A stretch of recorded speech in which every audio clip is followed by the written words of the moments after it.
hourly pricing is an employee mentality. So you don't want to be thought of as an employee at all. So to me, don't even go there with it. Get as close as possible to the revenue. You'll hear me say that again and again and again. Calibrate your pricing in reality.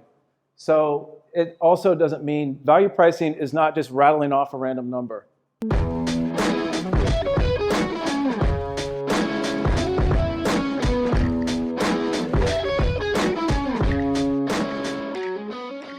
Lights? It's killing my eyes. I can't see anybody.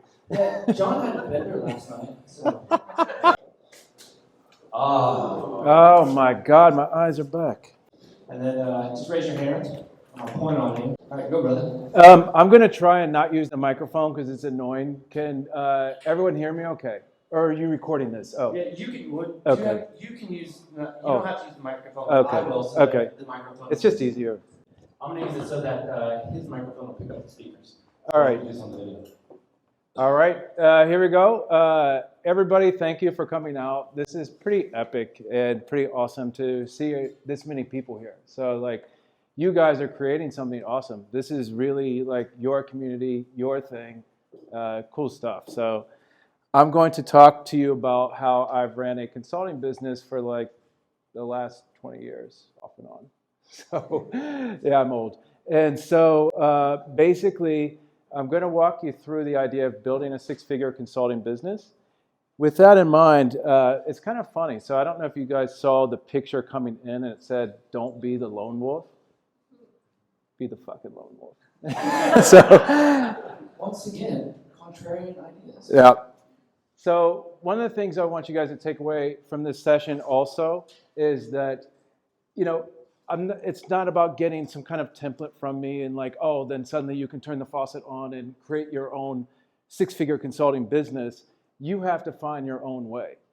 And so it's just about like finding your own way of doing things. So if you know, you're going to take my template and create your own consulting business, it probably won't work for you. You have to really think it through yourself and like think through the mechanics of that. So I would encourage you all to find that way. I think it's stuck. Bruce Lee's pissed off. Dude, don't piss off the Lee.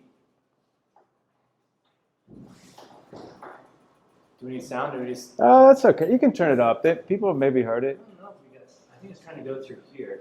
That's all right. So. This is Be Like Water? Yeah, this is Be Like Water. It's one of my favorite quotes ever. And so in business, in life, you have to find your own way and path like that. So what Bruce Lee is saying is be like water. One of my favorite quotes ever. I don't know.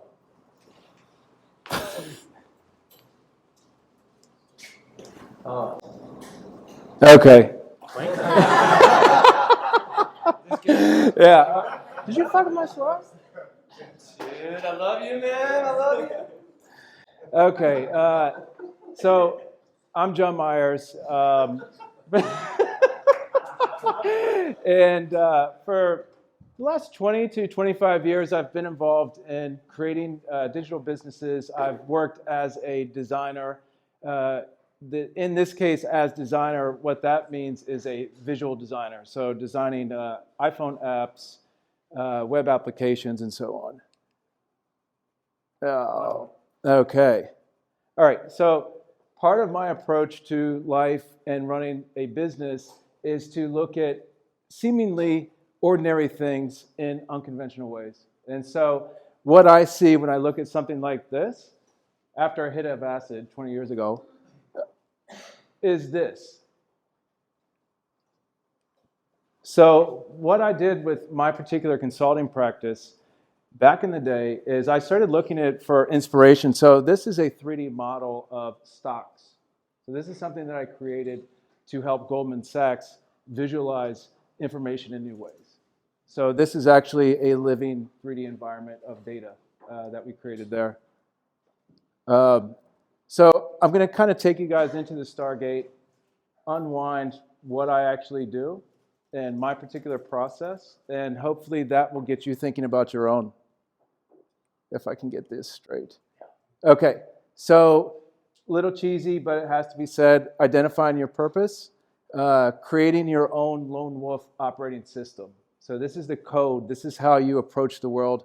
Defining your audience, being in a constant research bubble. So all around you, there's just information signaling. How are you processing it? The art of the non-pitch, and ways to slice and price and dice and get through the woods on pricing. Yep. That middle button. Jesus. Followed by developing winning processes, getting feedback, following up like a pro, and collaborating. So starting with the purpose, why? So with your particular craft, if you're a designer, if you're a copywriter, if you're a coder, whatever, you need to have a purpose. And it's not, if you're just a code monkey, if you're just a pixel pusher, if you're just slinging words, you're not going to really get as much income as you desire. You're just going to be out of the business conversation. So what you really have to do is take your craft and channel the business through that. So like you have to have your craft, and then everything that's going through, all your customer contacts as you're collaborating, has to go through the business lens. So if you are close to the business side of decision making, that's where your value goes up. And so it's really important to take that part of your craft and push it through that business lens. Do you have the capacity to do it? Do you want to do it? So those are a lot of questions that you want to ask yourself. Yep. So we talk about like purpose. How do you see people actually do this wrong? So like, I got purpose, and you go like, that's bullshit, or like, it just totally misses the mark. If you are approaching your craft, like as I have in the past and do, with righteousness, and you want to show something, that's the wrong way to do it. So I think it's about like putting the person you're serving at the center, and then it just happens to be how you express it through your craft. So my craft is design. So I put the human at the center that I'm serving first. And if you're doing it for the wrong reasons, then you've lost your purpose. Like, I think this is an important part, that it's a little nuance. You and I have talked to a lot of people. Like, what's a common thing where you're like, man, you kind of got the right, your heart's just a little bit wrong there, and you can kind of smell it. And you're like, I know that you're not going to be able to get it. You're kind of close, but it just feels a little bit off. You know what I'm talking about? Yeah, I think, so one point of bad news is imposter syndrome never goes away. So you're always going to feel that. I have imposter syndrome with what I'm doing now, which I'll explain later. Everyone goes through it. How you express imposter syndrome is different. So that fucks with your purpose. Yeah.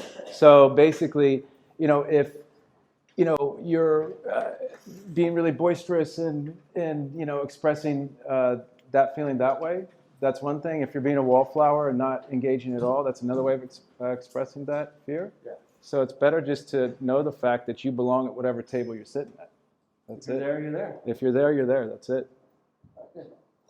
By the way, if you guys got questions, go ahead and just raise your hand. Yeah. He's wanting this to be just a little bit different, a little bit more interactive. So you're free to. Yep. Raise your hand and shout if you have a question. Creating the capacity to do it. We'll talk about that in a second, but that's about connecting the dots in unfamiliar ways. That's right. Okay. The lone wolf operating system. And so what that really means is, to me, it's how you go through the world as a person. So what kind of energy are you creating around yourself? Are you always being useful? That's the number one thing. That's a client magnet. Being unattached to the outcome. So what happens when you're starting out is you get really fixated on the money and you're like, me, and you're not really hearing the customer. So it's really important to kind of be detached from that outcome and be like, fuck it, if I don't get it, I don't get it. And just having that attitude will increase your income. You don't give away what you're not willing to lose. So you have to know if you're going to be useful, if you're going to engage somebody, when are you willing to pull the plug and walk away? So that's really important to know that much as well. Always looking for ways to demonstrate. Go ahead. Can you give an example of that? So a lot of times I'll have nurtured leads for years, like literally 2 years, 3 years, 4 years.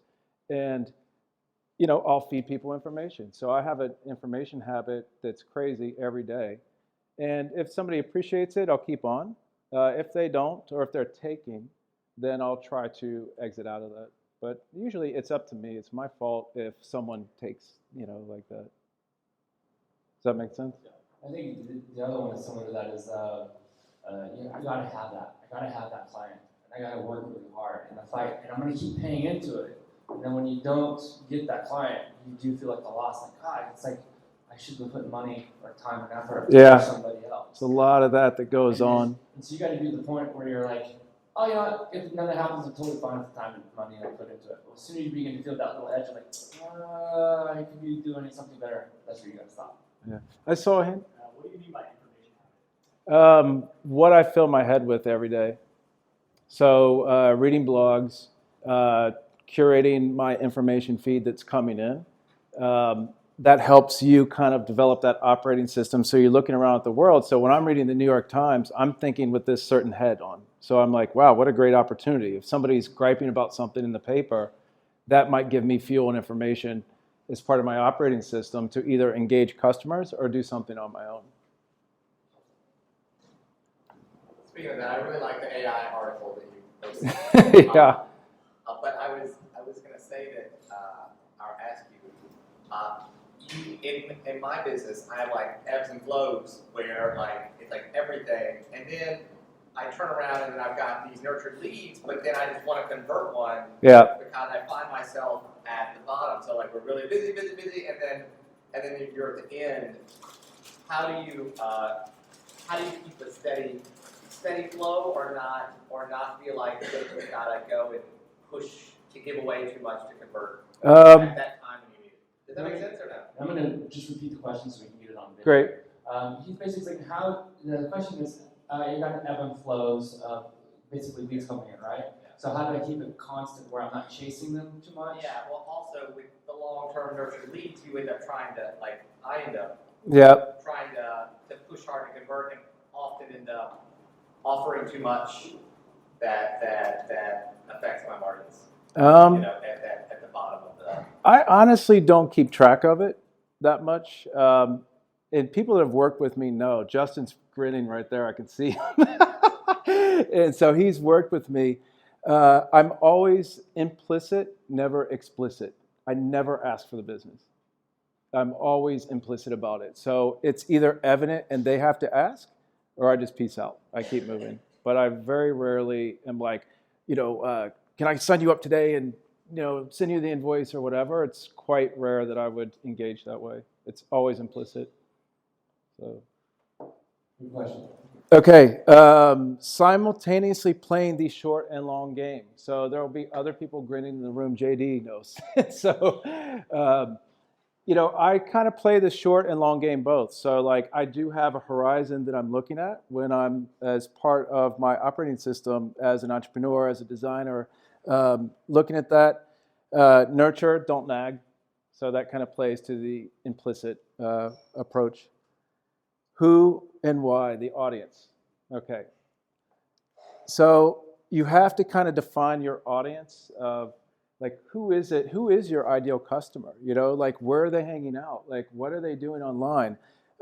Table selection, where are you sitting every day? Who are you around every day? That impacts it. Where you hang out online is a big part of it as well. So, Facebook groups, Dynamite Circle has changed my life. All these networks, I'm in and out of those all day long. So like that's where the audience is cultivated. So Vince, this speaks to your question here about research. And so for my personal daily habit, I use Feedly, and I have about 400 different blog feeds that I track first thing when I wake up in the morning. And they're organized by science, AI, Bitcoin, fashion, you name it. And I basically skim through everything. If something catches my attention, I'll push it to a library of articles. I'll tag it, and then that becomes a reference piece of material. If something strikes me that I feel like I should share, I will share it. Part of that research habit, too, is I'm always watching companies and contacting the founders.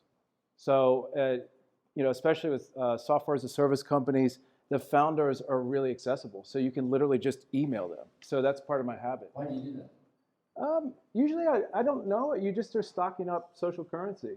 You don't really know how it's going to come back. So like if I try not. As like a sneak lead technique or something. Maybe somewhere in the back of my head, but I'm just curious mostly. I'm just really intensely curious. And so, for example, I love Envision, which is a software for interactive prototyping. And so instead of bitching about things online, I'll see who's doing shit right. I'll blog about it, or I'll write about it, or I'll tweet about it, and then I'll @reply them on Twitter. And then suddenly I've got a connection at Envision. And they're like, hey, whatever. And I don't know how I'm going to use that, but sometimes the uses reveal themselves. So, all right, share it. Exposure. So this has to kind of do with like your personal approach to the world as well. I can share some anecdotes here, which some of you may have heard, but it's really about your wolf pack. Who's your pack?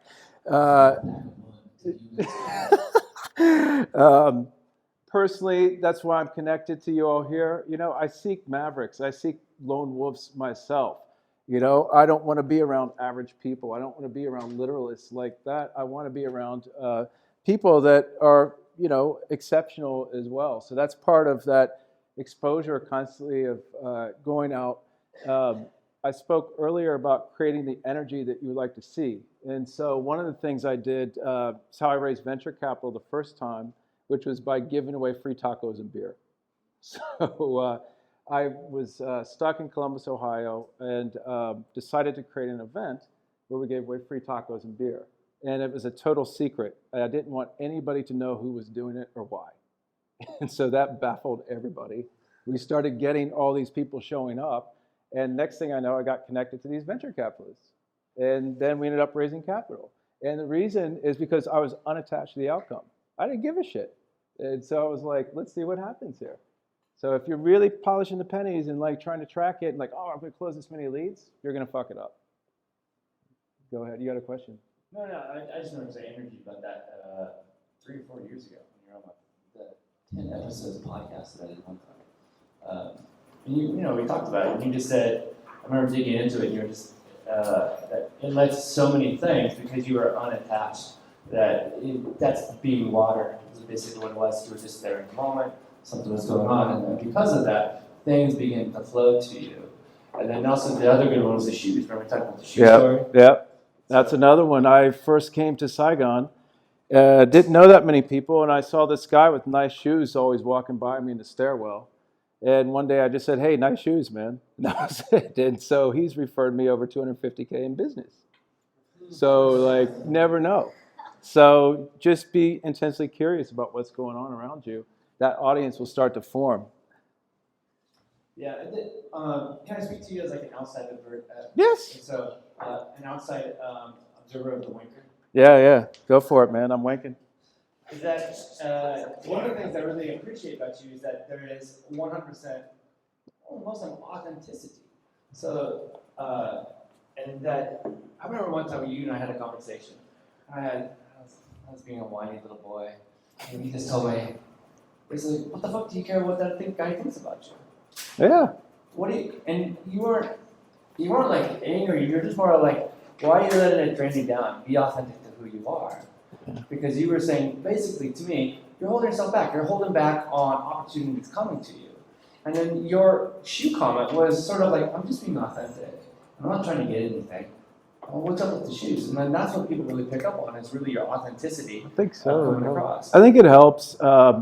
It's tough because business is about transactions. And so the problem is that energy, that emotion, all that stuff that's swirling around it is not transactional. And so if you're approaching this process as a transactional thing, like, what can I get out of this guy? I don't think it works as well. So. That's my point. Yep. All right. Your pitch. So how are you stacking your cards up? So other people that know me as well, it's even more mysterious. I don't even have a portfolio, really. So the cobbler's son with no shoes or whatever they call that. So again, this is really important. It's finding ways to demonstrate how you think.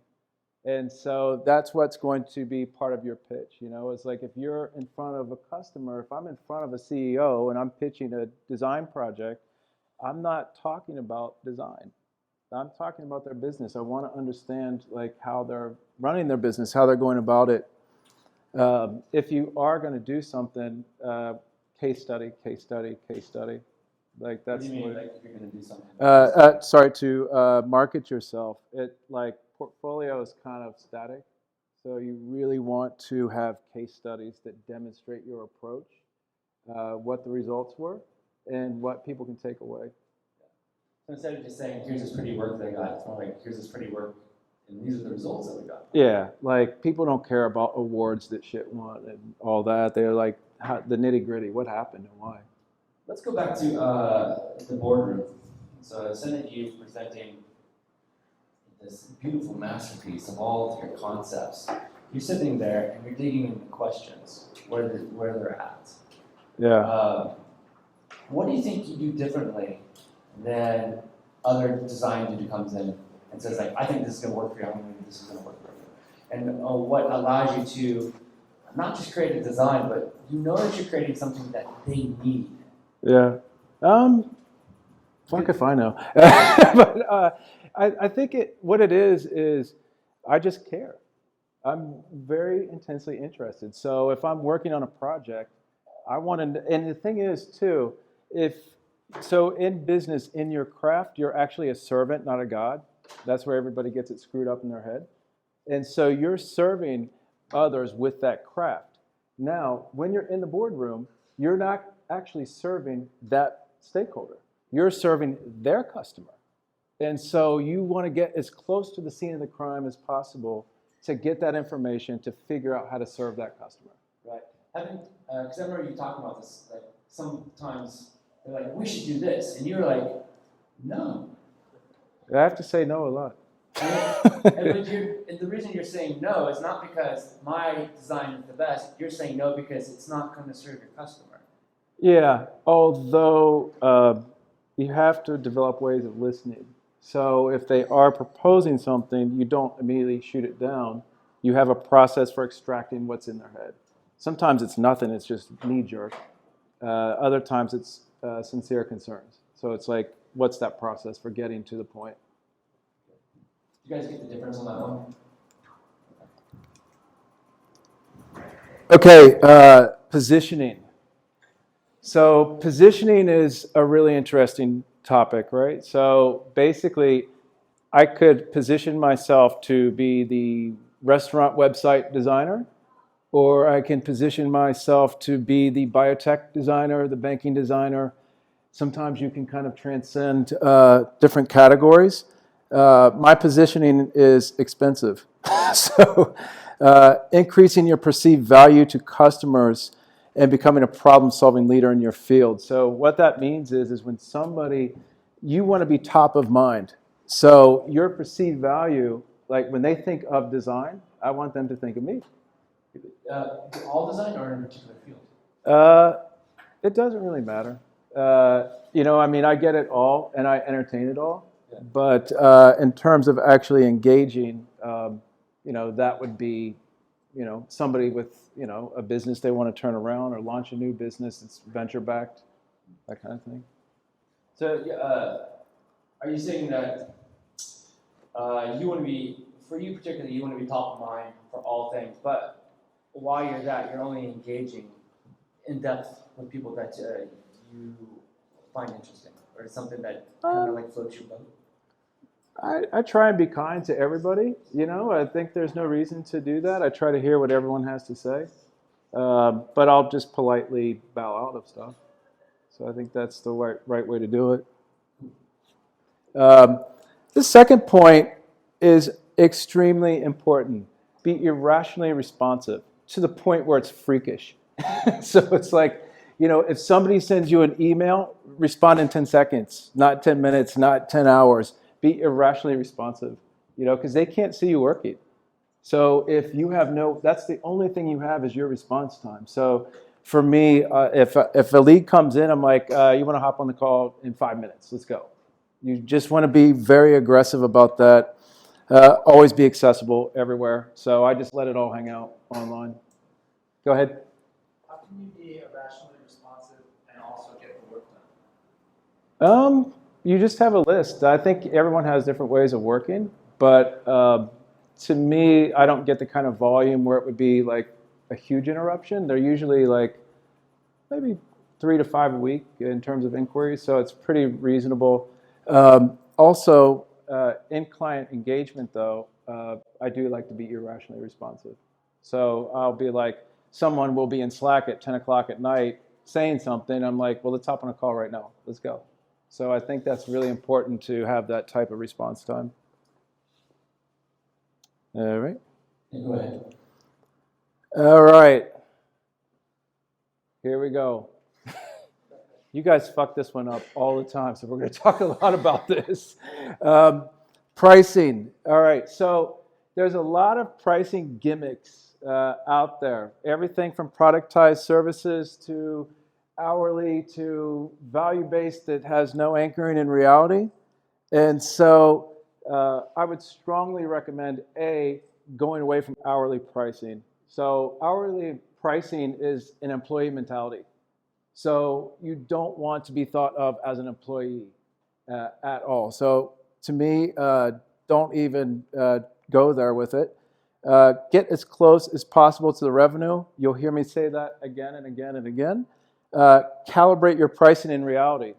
So it also doesn't mean value pricing is not just rattling off a random number. So and so it has to be calibrated in some type of reality.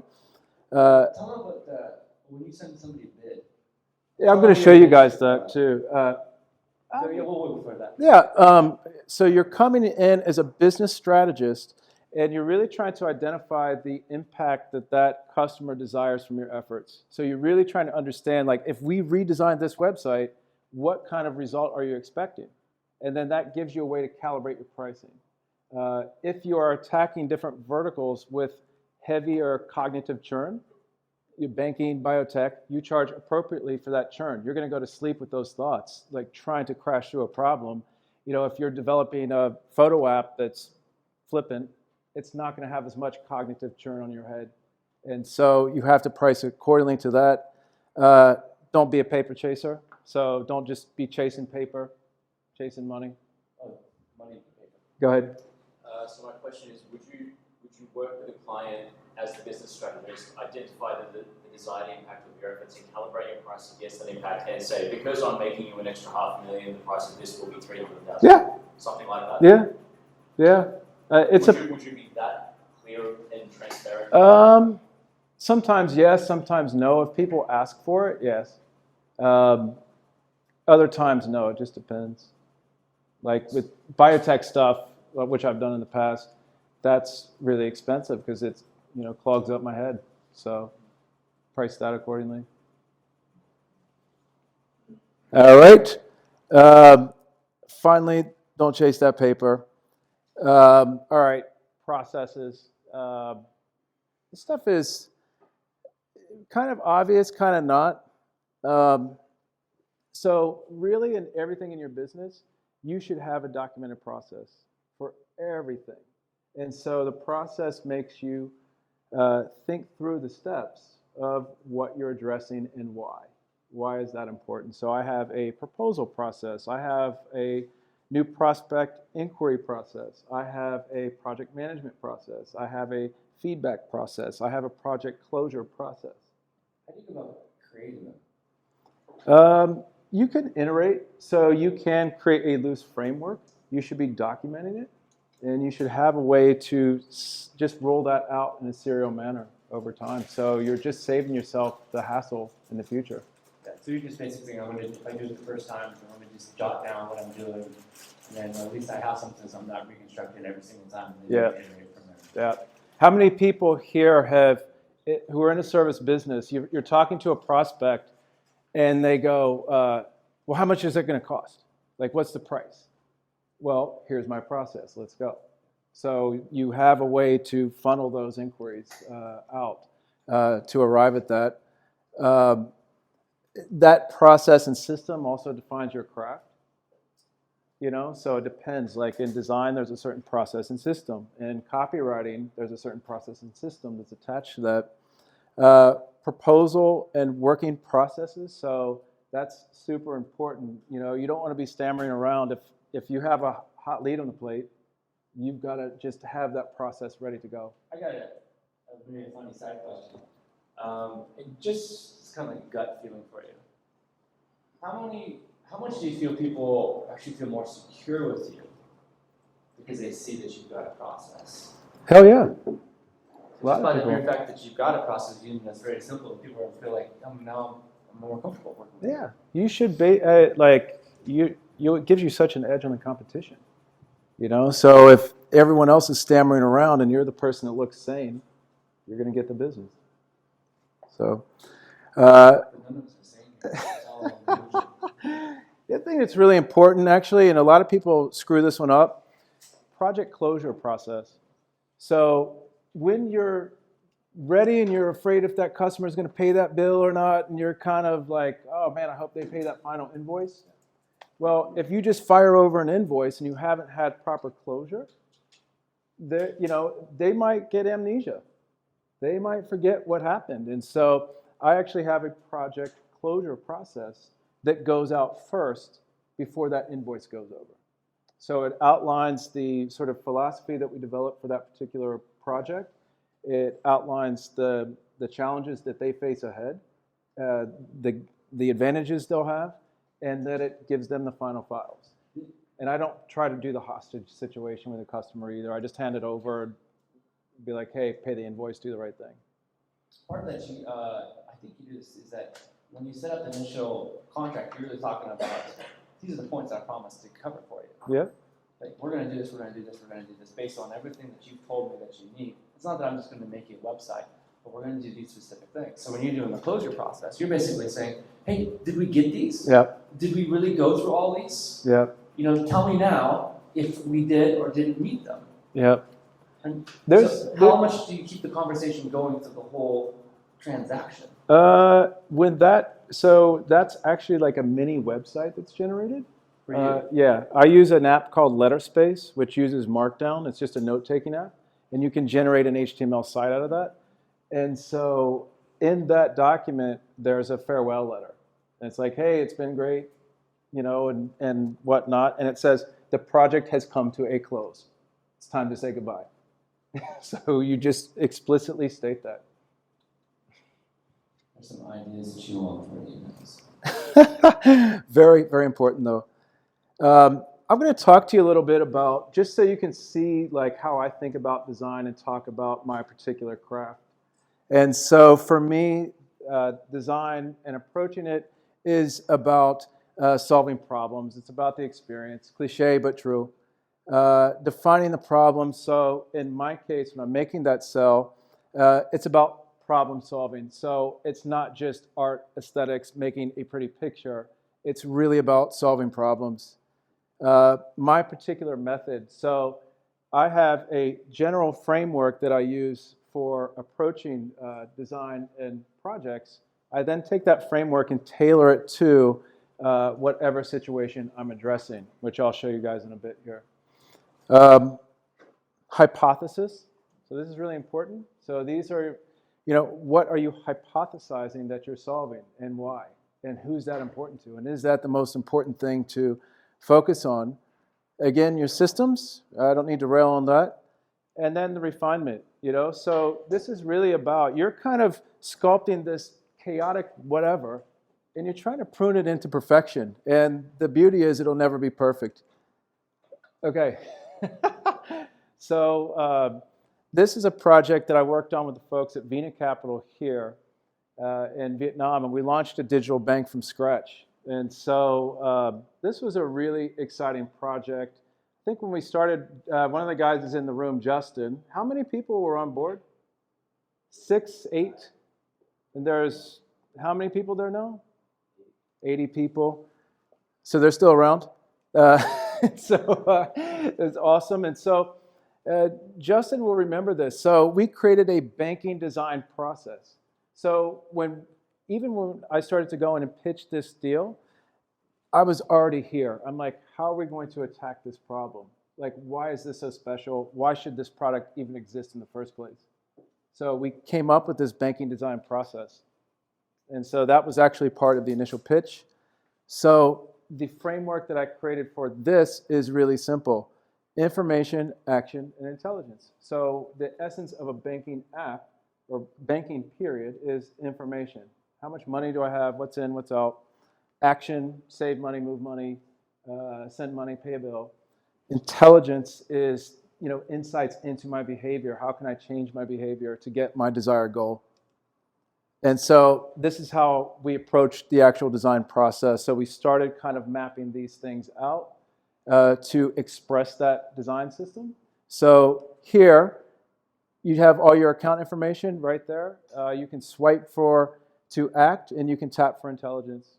So that was expressed in those 3 ways.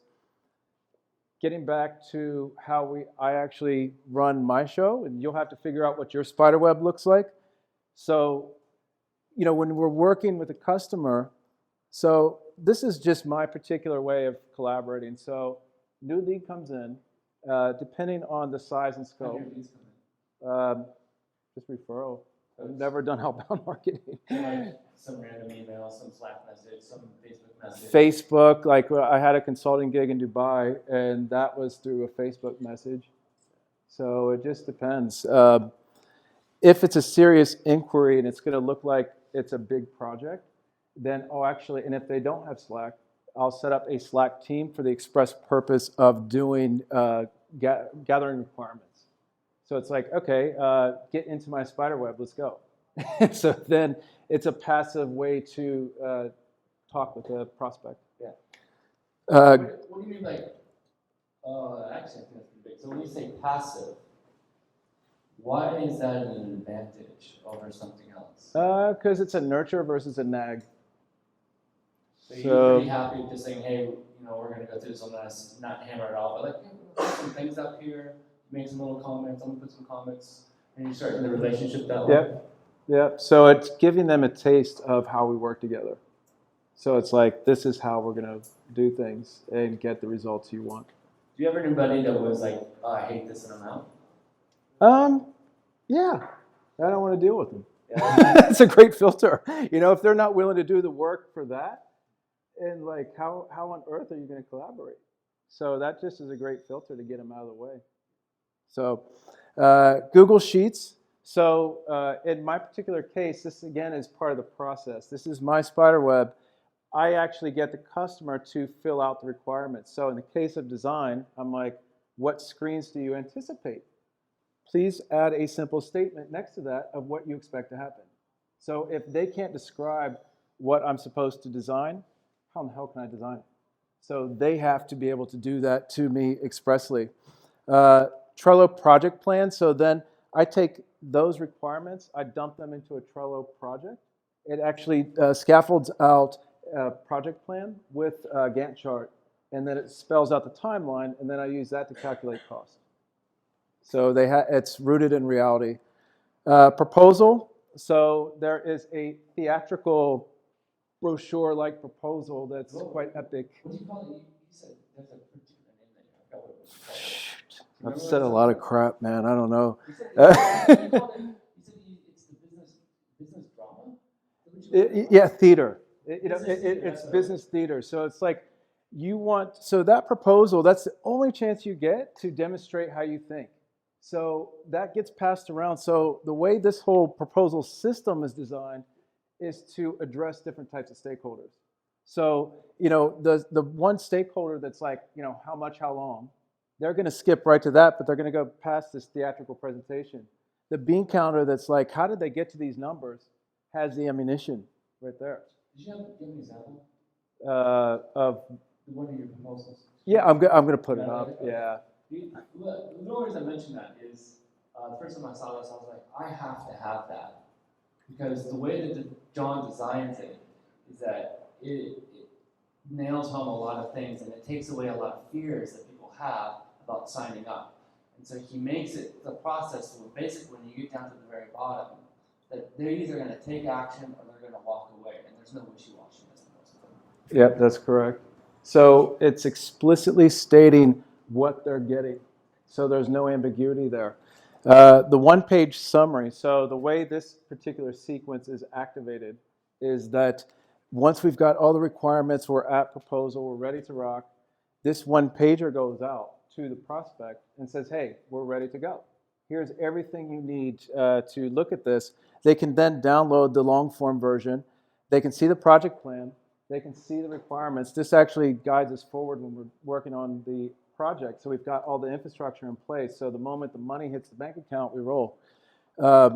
It tells them what the next steps are. So if they have concerns or questions, they need to modify it. If there's something that was failed to be captured, in that proposal, in that one pager, it tells them exactly what's going to happen next. So if you don't have any more concerns and you're ready to go, there's a link to a contract on Docracy. Sign the contract, we're ready to go. Here's my banking details.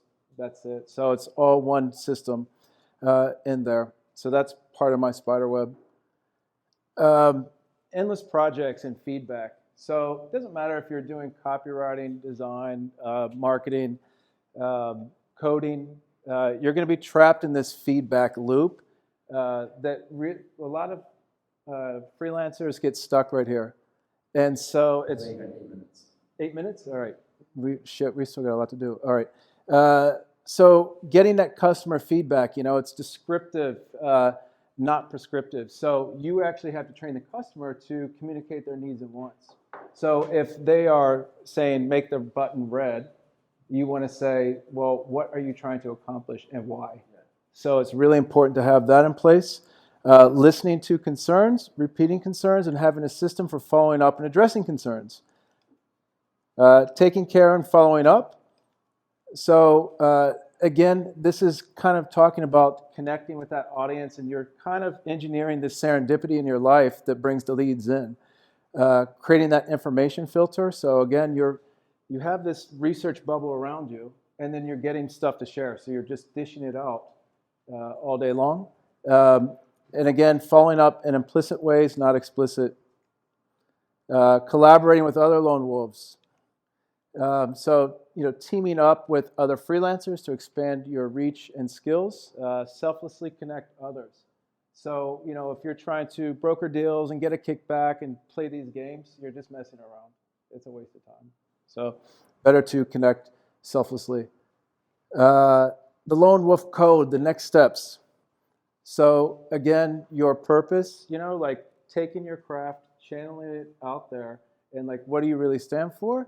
Your own secret sauce, documenting everything. That pricing strategy is really important, and so I can talk offline about it even more, and I'll show you proposals and give you guys my templates because I have a job now. I don't actually do this.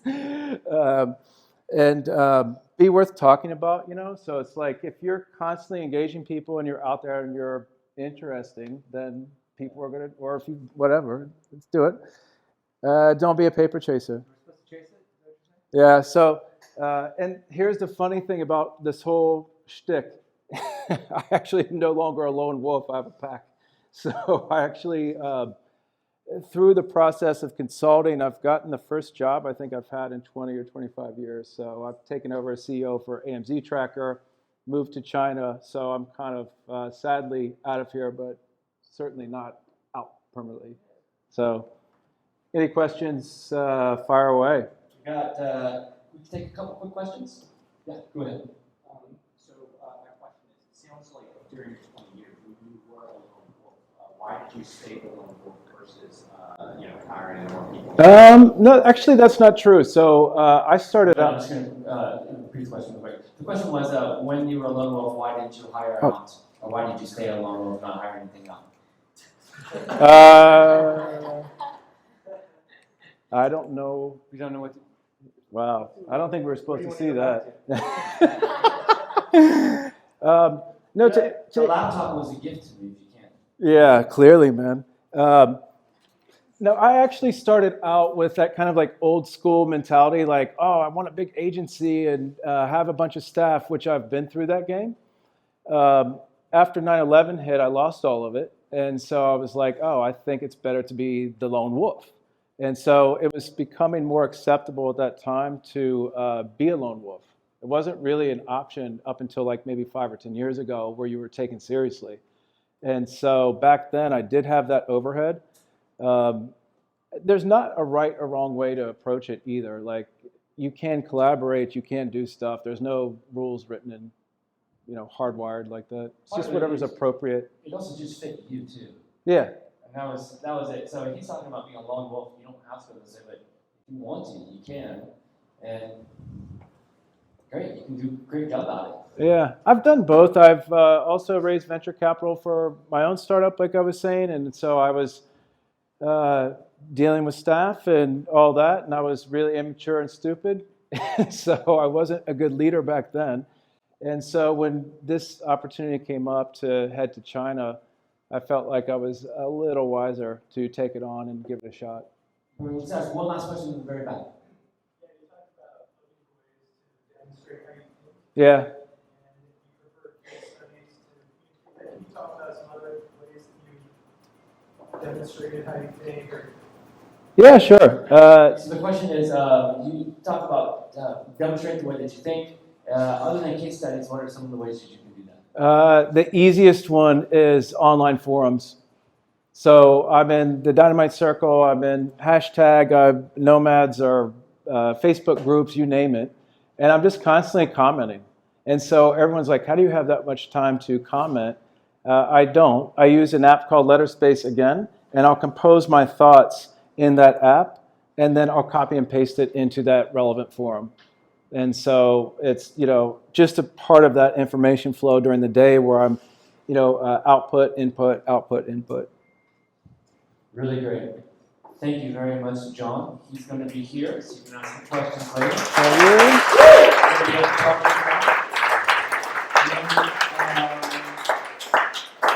I think maybe what we can do for proposals, I think everybody really should see the proposal. Yeah, I've got it on my computer, so Well, maybe what we we can do can- is you and I catch you sometime and we'll just do a quick video. let's do that. And then you can just roll through it and we'll post it for the group. I'd like to show people here, so Okay. if you want to gather around later, we can. And since I got a JOB, you can take my templates and steal them and use them for we'll do yourself. that So. afterwards. After we're all Yeah. closed with the rest of the session, if you guys want to stick around and listen to that, John will do that.